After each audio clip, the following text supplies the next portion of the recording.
الحمد لله رب العالمين والصلاة والسلام على نبيه محمد وعلى آله وصحبه أجمعين أما بعد.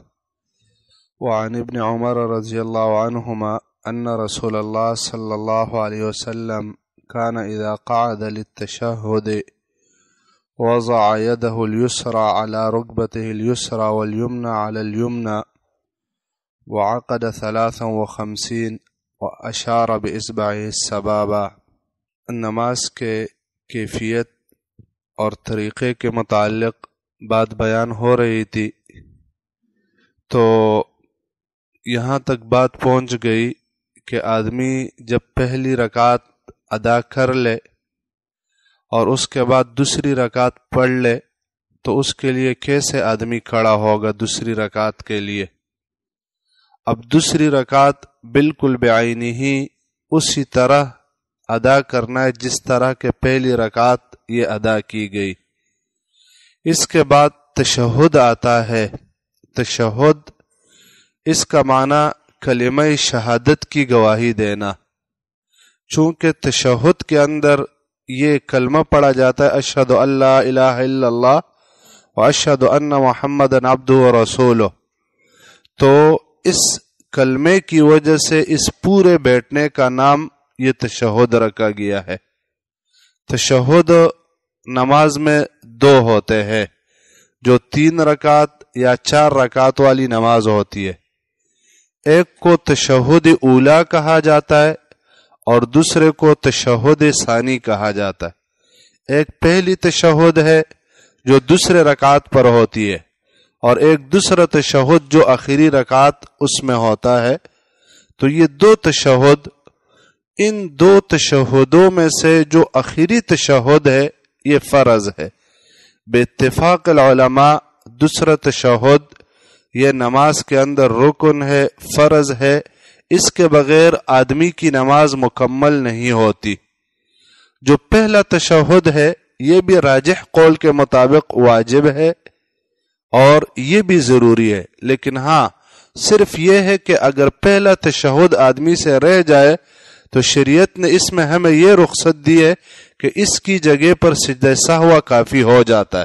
یعنی آپ بھول گئے پہلا تشہد اور آپ ڈائریکٹ کھڑے ہو گئے تو اب اخیر میں آپ سجدہ سہو کر لو، آپ کی نماز ہو جائے گی. لیکن جو دوسری تشہد ہے تو یہ بھولنے سے بھی ختم نہیں ہوگی. اگر آپ بھول گئے اور پھر بعد میں آپ سجدہ سہو کرتے بھی ہو تو پہلے یہ تشہد آپ کو کرنا پڑے گا، اس کے بعد آپ سجدہ سہو کر سکتے ہو. اس تشہد کے اوپر اللہ کے رسول صلی اللہ علیہ وسلم کا حکم آیا ہے.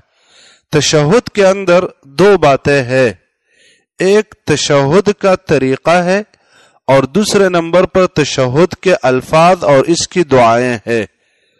تو جو تشہد کا طریقہ ہے تو اس میں ہاتھ رکھنے کا طریقہ وہ اللہ کے رسول صلی اللہ علیہ وسلم سے 2 طریقے ثابت ہے. آدمی جب تشہد میں بیٹھ جاتا ہے تو اپنا دایاں ہاتھ یہ اپنے دایاں ران کے اوپر رکھے گا، دایاں ہاتھ، اور یہ بایاں ہاتھ یہ بایاں ران کے اوپر رکھے گا. یہ سنن ابی داود میں حدیث آئی ہے کہ وَحَدَّ مِرْفَقَهُ الْيُمْنَى عَلَى فَخِذِهِ الْيُمْنَى، اللہ کے رسول صلی اللہ علیہ وسلم نے اپنا دایاں ہاتھ یہ اپنے دایاں ران کے اوپر رکھ لیا. بعض لوگ یہاں پر حد کا معنی یہ کرتے کہ اس کوہنی کو الگ رکھا، لیکن یہ معنی اس حدیث میں ٹھیک نہیں، بلکہ ایک دوسرے حدیث میں صراحت آئی ہے کہ واضعا یدہ الیمنى علی فخذہ الیمنى، کہ اللہ کے رسول صلی اللہ علیہ وسلم نے اپنا دایاں ہاتھ یہ اپنے دایاں ران کے اوپر رکھا تھا. تو یہ جو دایاں ہاتھ ہے یہ دایاں ران کے اوپر آدمی پورا رکھے گا، اس کو اوپر نہیں رکھے گا، یعنی یہ پورا ہاتھ یہ یہاں پر رکھنا پڑے گا. جو بایاں ہاتھ ہے تو یہ بایاں ہاتھ یہ بایاں ران کے اوپر یہاں رکھا جائے گا. لیکن اس میں 2 طریقے ہیں، ایک طریقہ وضع کا ہے اور دوسرا طریقہ تلقیم کا ہے. وضع یہ ہے کہ آدمی اپنے ہاتھ بایاں صرف بایاں ران کے اوپر رکھ لے، یعنی دونوں ہاتھ بس ادھر رکھ لے، تو یہ طریقہ عام احادیث میں آیا ہوا ہے. اور دوسرا طریقہ یہ عبداللہ ابن زبیر رضی اللہ عنہ کی روایت میں آیا ہوا ہے، اس کو تلقیم کہتے ہیں، یعنی لقمہ بنانا. تو اس کی کیفیت یہ ہے کہ آدمی یہ بایاں ہاتھ یہ تھوڑا سا آگے کرے اور یہ جو گھٹنا ہے تو اس گھٹنے پر رکھ لے، یعنی گویا کہ اس کو لقمہ بنا لیتا ہے اس گھٹنے کو. تو یہ اس حدیث میں آیا ہوا کان یلقم کفہ الیسری رکبتہ، کہ اللہ کے رسول صلی اللہ علیہ وسلم وہ اپنا بایاں ہاتھ آگے کر لیتے اور یہ جو ہاتھ ہے اس کو لقمہ سا بنا لیتے، یعنی یہ گھٹنا گویا کہ اس میں لقمے کی طرح بن جاتا.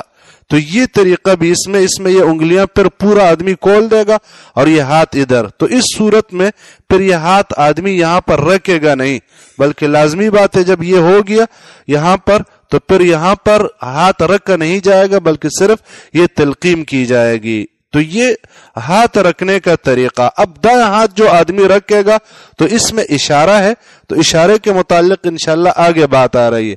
آدمی کے پیر کیسے ہوں گے تو اس کے متعلق بھی انشاءاللہ تعالی آئندہ وضاحت کریں.